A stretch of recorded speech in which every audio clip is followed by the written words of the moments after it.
You know Okay. what I'm making the film about? No. About anti-Semitism. Anti-Semitism, what does that mean?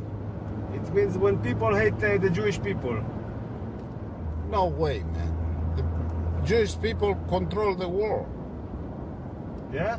Of course.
Le chat serait même devenu l'un des premiers moyens de recrutement des mineurs pour les faire participer à des films pornographiques et avoir des relations sexuelles avec eux, voire à les enlever. En France, l'un des chats les plus populaires s'appelle Chatland. C'est sur ce site que je démarre mon enquête. Particularité de celui-ci, les enfants y sont géolocalisés. Chaque internaute peut donc savoir à combien de kilomètres se trouvent ses enfants connectés. Inscrit depuis plusieurs jours sur le pseudo de Jessica, 12 ans, c'est à chaque fois la même chose. En moins de 10 minutes, plus de 20 personnes veulent me parler, en savoir plus sur moi. Souvent, ils me demandent une photo. J'envoie alors celle retouchée et non reconnaissable d'une jeune collaboratrice de l'équipe qui, sans ambiguïté aucune, laisse penser qu'elle a entre 12 et 14 ans. Durant toute cette enquête, j'adopterai à chaque fois la même attitude. Jamais je ne les provoquerai, jamais je ne proposerai moi-même de rendez-vous. Mais malgré toutes ces précautions, 9 fois sur 10, les internautes m'abordent en me parlant de sexe. Très vite, je remarque que l'un d'entre eux insiste plus que les autres. Son pseudo, Toutoun27. Rapidement, cet homme âgé de 66 ans invite Jessica en privé sur MSN. En moins d'une heure, Toutoun27 propose un rendez-vous à Jessica. J'irai te chercher le samedi et te ramènerai le dimanche soir, tard. On est fait pour se plaire tous les deux. Tu seras à moi, ma chérie. Je te ferai l'amour, ma puce. Dans la peau de Jessica, je lui réponds que sa proposition me fait un peu peur et lui rappelle mon âge, qu'importe. Pour savoir qui se cache derrière ce pseudonyme, pour découvrir le vrai visage de cet homme, je décide de me rendre sur le lieu de rendez-vous, sur le Champ de Mars, à Paris.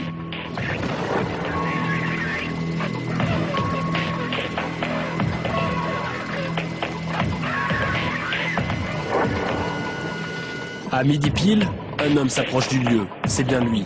Il semble chercher du regard la jeune enfant avec qui il pense avoir rendez-vous. Il n'imagine pas un instant que c'était avec un journaliste qu'il chattait. Filmé de loin par un caméraman, je m'avance vers lui. Vous êtes là pour rencontrer Jessica? Oui. Pourquoi faire? On va discuter, on va se faire connaissance. Pour clarifier les choses, je lui explique tout de suite que je suis journaliste et que l'enfant à qui il croyait parler, c'était moi. À ma grande surprise, il ne semble pas vraiment déstabilisé. Le but c'est quoi derrière? Sincèrement. Sincèrement, je pense que on va devenir des bons copains. Ouais. On sera des bons copains parce que je pense que c'est un peu fait pour ça. Si on se rencontre, c'est pour se rencontrer, pour discuter, pour échanger des idées. Puis j'ai une passion, moi c'est le motocross, j'aimerais bien l'emmener au motocross. Ouais.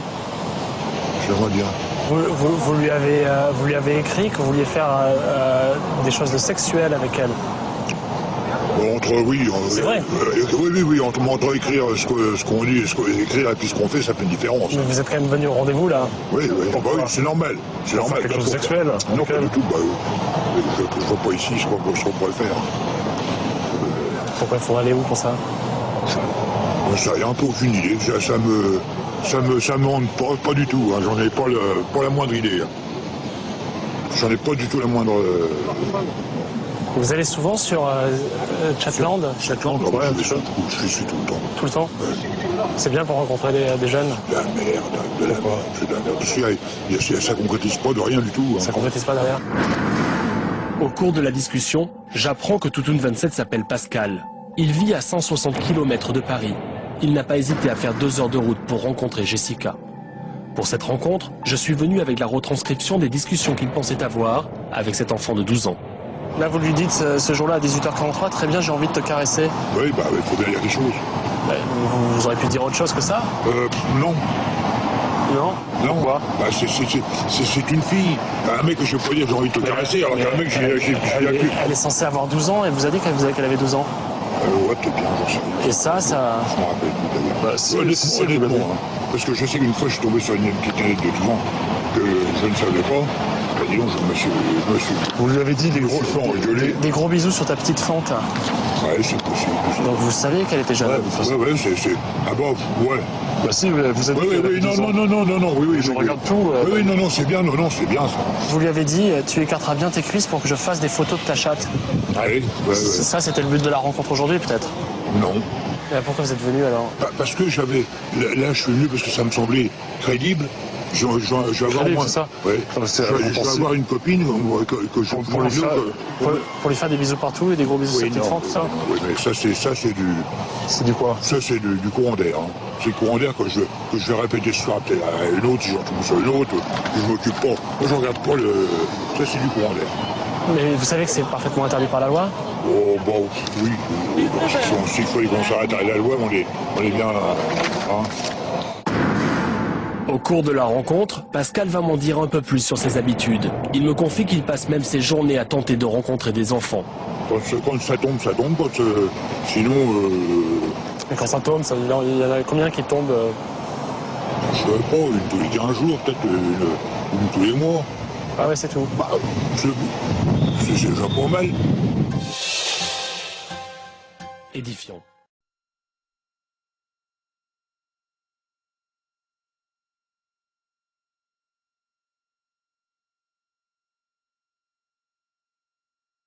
My next guest was used also in worshiping the devil, participated in human sacrifice rituals and cannibalism.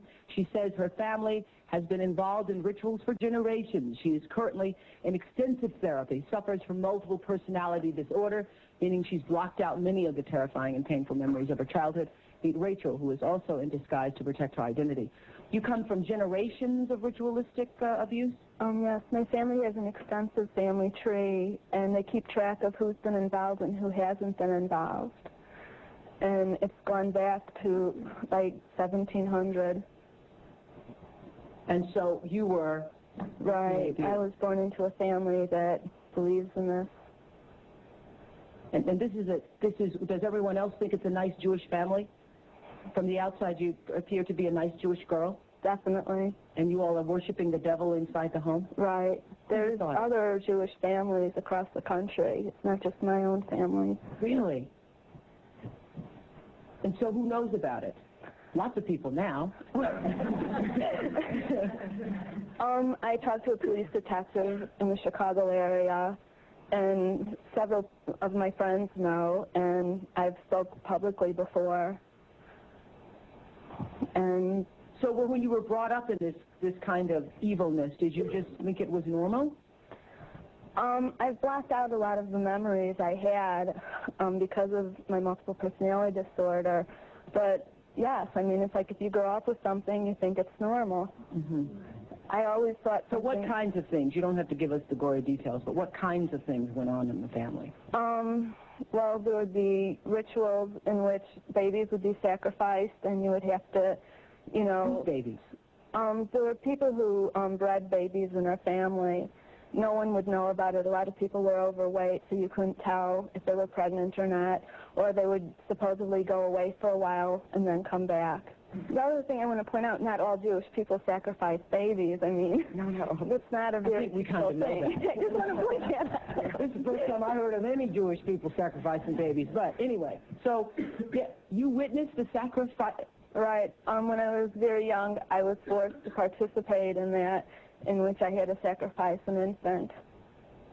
And the purpose of sacrifice is to what? Is to bring you what? What are you sacrificing for? For power. Uh-huh. Power. And so, were you ever used? Were you ever used yourself? I was molested. I was raped several times. And what's your mother doing She's... in all of this? What's her role in all of this? I'm not exactly what her role is. I haven't, recovered all of my memories, but her family was extremely involved. She brought me to it. Both of my parents brought me to it. And where is she now? She lives in the Chicago metropolitan area. She's on the Human Relations Commission of the town that she lives in, and she's an upstanding citizen. Nobody would suspect her. Were you raised with a sense of right and wrong, Rachel? Yes. I mean, it's like I had both. I mean, to the outside world, everything we did was proper and right, and then there were the nights that things changed, that things just got turned around. What was wrong was right, and what was right was wrong. That's what helps to create somebody, to develop MPD. Multiple personality. Right, right. Now, in your family, did you all call it worshiping the devil, No, Rachel? Or I don't know. It was just evil, these things you did. Right. Right. Well, I said it was evil, and they said it was good. There's a book that I had just come across called Lilith's Cave, which is a book of Jewish mysticism and supernatural, and there's a lot in that book that relates to what I, endured when I was... Le premier qui dit la vérité, il doit être exécuté. Je parlais du lobby des supporters des pédomanes. Voilà ce qu'on lit dans le terrorisme intellectuel, le livre de Monsieur Sevilla. Pardon, le terrorisme intellectuel, merci Monsieur Plancard. Le terrorisme intellectuel de 45 à nos jours. On lit ça. En 77, 3 inculpés pour attentat à la pudeur sans violence sur des mineurs de 15 ans se retrouvent depuis 3 ans en préventive. Ils reçoivent le soutien de Jean-Louis Bory, Patrice Chéreau, Guy Hockenheim, Bernard Kouchner, Jacques Lang, Gabriel Matzneff et Philippe Solers.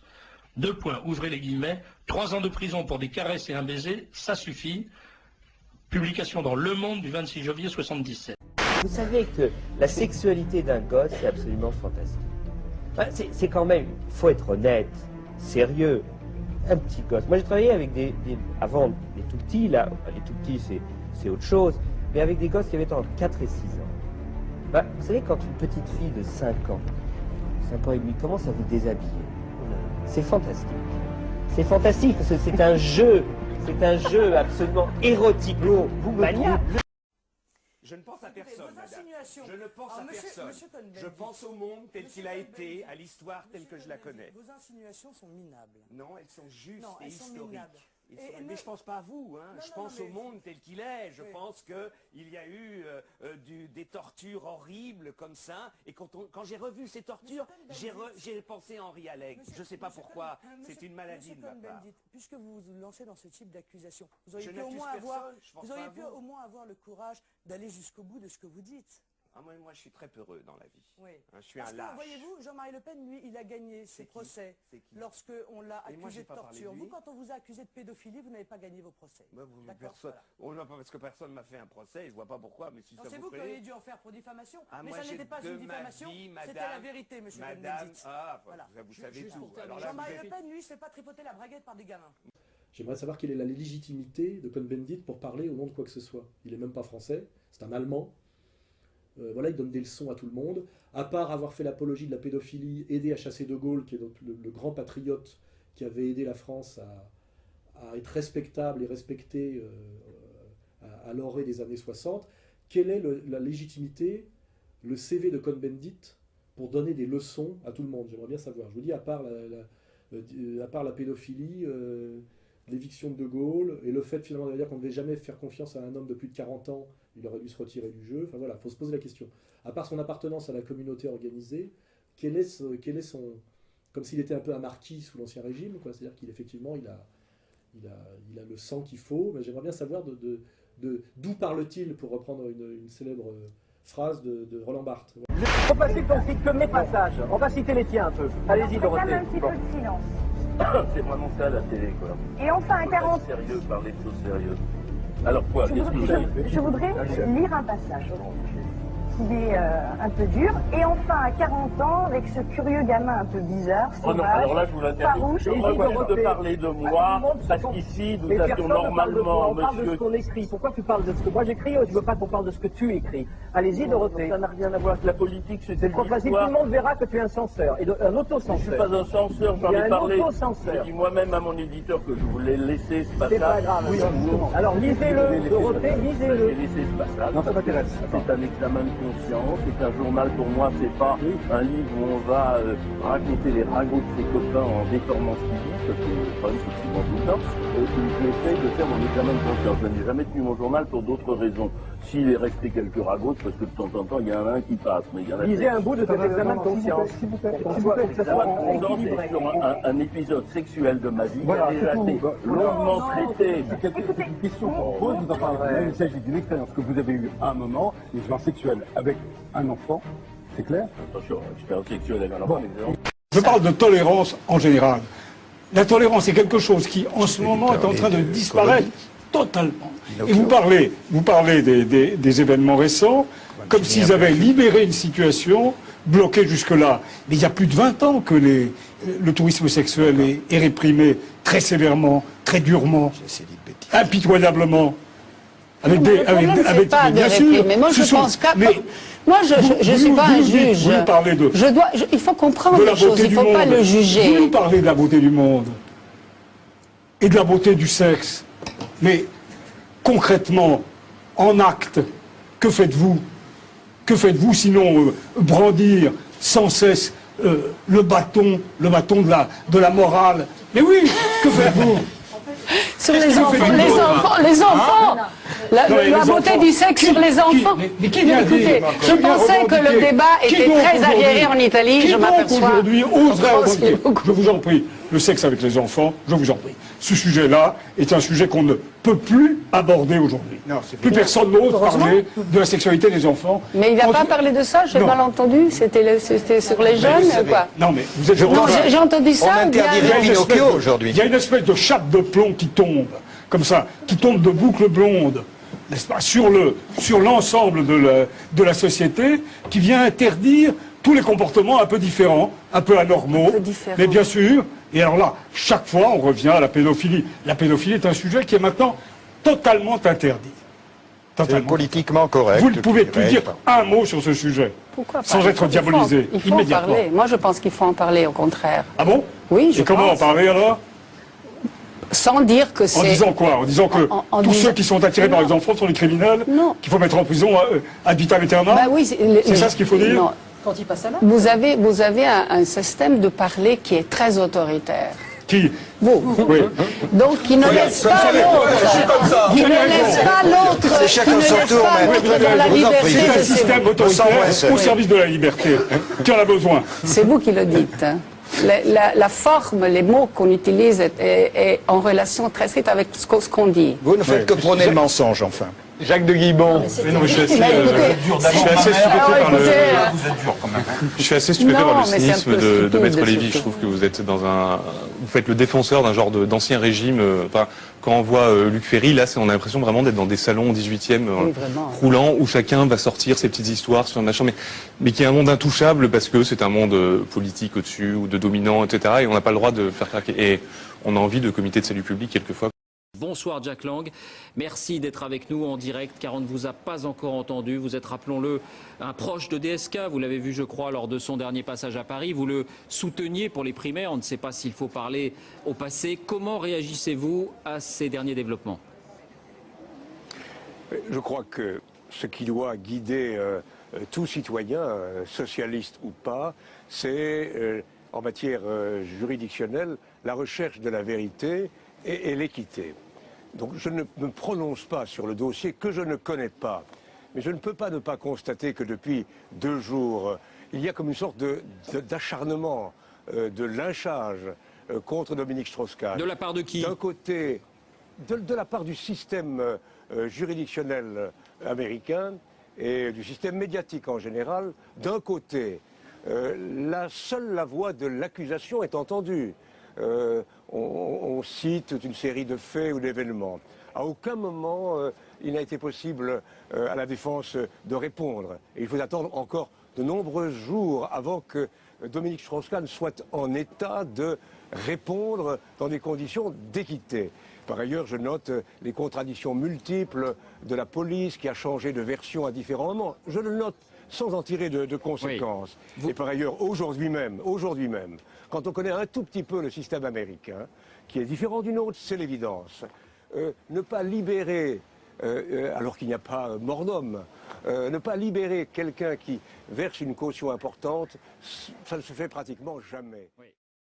Parce qu'il y a encore 10 ans, il existait une morale. Personne n'exigeait que personne ne respecte exactement cette morale. Mais la morale existant, le tordu ou le pourri qui sortait vraiment de cette morale savait qu'il faisait quelque chose qui n'était pas très droit et qui n'était pas très juste. Comme tout est parti à volo, on en arrive aujourd'hui à ce qu'on prostitue des gamines de 3, 4, 5, 6 ans. Une gamine est morte d'overdose dans un bar en Belgique. C'était la fille d'une prostituée qui l'avait confiée au patron du bar, et le patron du bar la faisait monter. Elle montait avec des clients, et comme la gamine hurlait trop, eh bien, il la bourrait de drogue. Eh bien, si nous étions au pouvoir, je peux vous dire que le soir même, on descendrait dans ce bistrot et que les patrons et les clients seraient pendus devant la porte. Parce que c'est comme ça qu'il faudra que les choses se passent si on veut que notre patrie et le monde occidental survivent à la vague de merde qui est en train de se déclencher.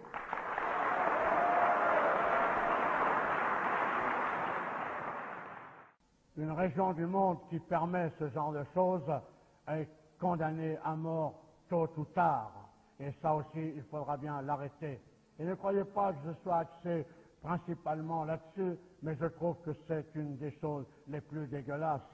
Monsieur Jack Lang, qui prétendait être candidat à la présidence de la République, que l'on m'arrête à la sortie, si ce que je dis n'est pas vrai, a été compromis dans l'affaire des lieux de vie, et dans un lieu de vie tenu par des socialistes qui s'appelait le Choral. Et là, des gamins étaient prostitués à des gens comme Jack Lang, et un gosse a été trouvé mort, sodomisé, la tête dans un seau de merde, que l'on m'arrête à la sortie si ça n'est pas vrai. Alors je veux bien que demain, on se batte dans une armée pour défendre l'Europe. Je veux bien demain tout ce qu'on veut. Je veux bien, même devant vous à 70 berges, être devant, donner l'exemple et tomber. Mais l'Europe, je m'en tape tant que mon pays est pourri. Et ce que je veux sauver dans un premier lieu, c'est mon pays, c'est ma patrie. Et je veux que tous les Jack Lang de France et d'ailleurs soient pendus haut et court et aient des comptes à rendre. Et c'est uniquement par notre tenue, par notre allant, par notre morale, par notre certitude dans la victoire que nous exigerons que ces gens-là payent parce qu'ils doivent payer. Voilà le message que je voulais vous passer.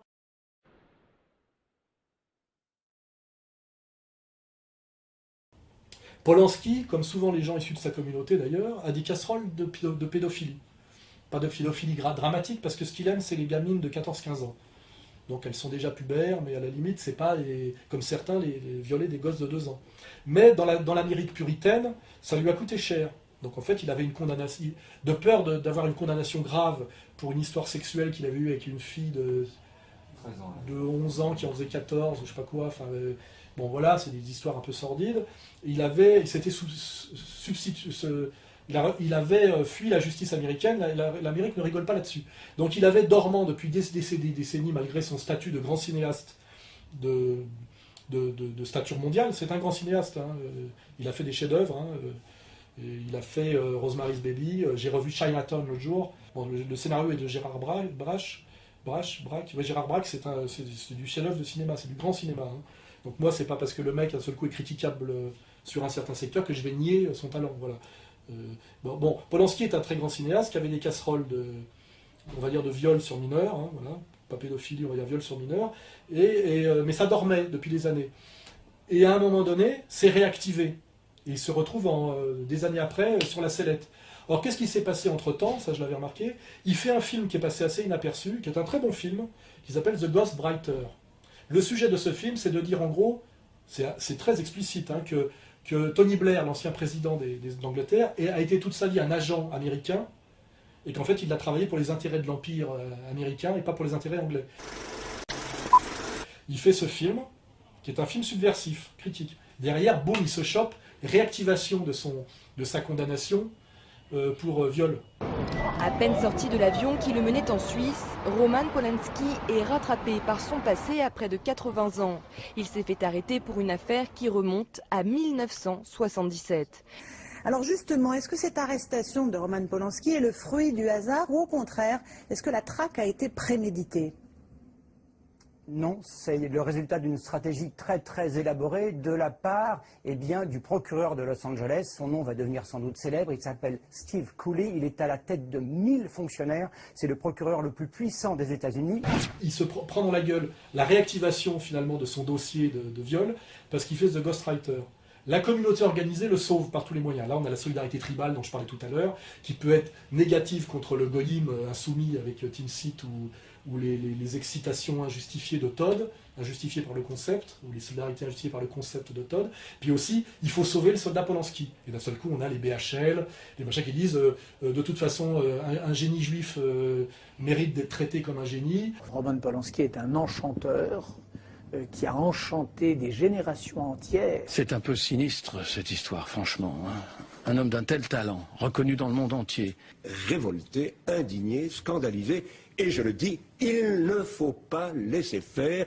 Roman Polanski ne doit pas repartir aux États-Unis. Nous devons le protéger. Souvenons-nous quand même de ce qu'il a vécu. Il est un enfant du ghetto de Cracovie. Sa mère a été déportée et assassinée par les nazis. Il a connu le ghetto de Varsovie, donc il peut violer des mineurs. Enfin, on avait déjà eu ça avec l'affaire Goldman, hein, à l'époque, en 1975.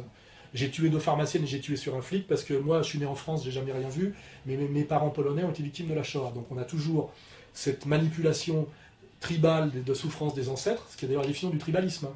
Quand on prétend bénéficier des avantages, comment dirais-je, de la communauté de sang et non pas seulement des siens.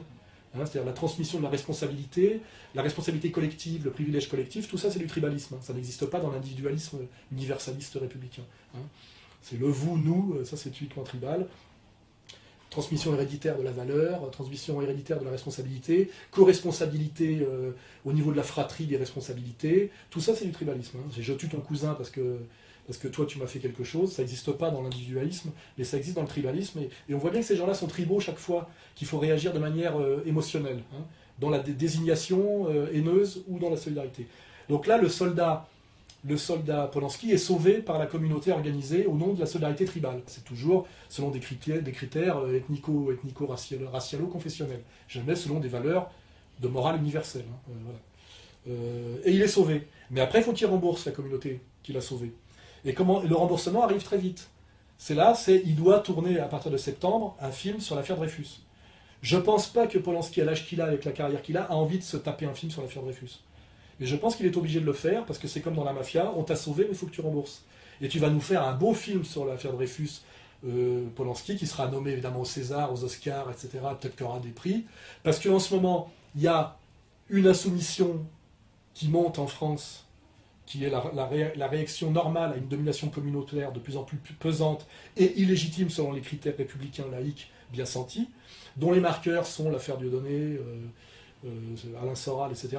Et il faut faire quelque chose pour réactiver la culpabilité et la soumission du goïm par la culpabilité, en mettant en avant les grandes figures qui empêchent de comprendre la situation actuelle, en faisant référence à des situations d'hier.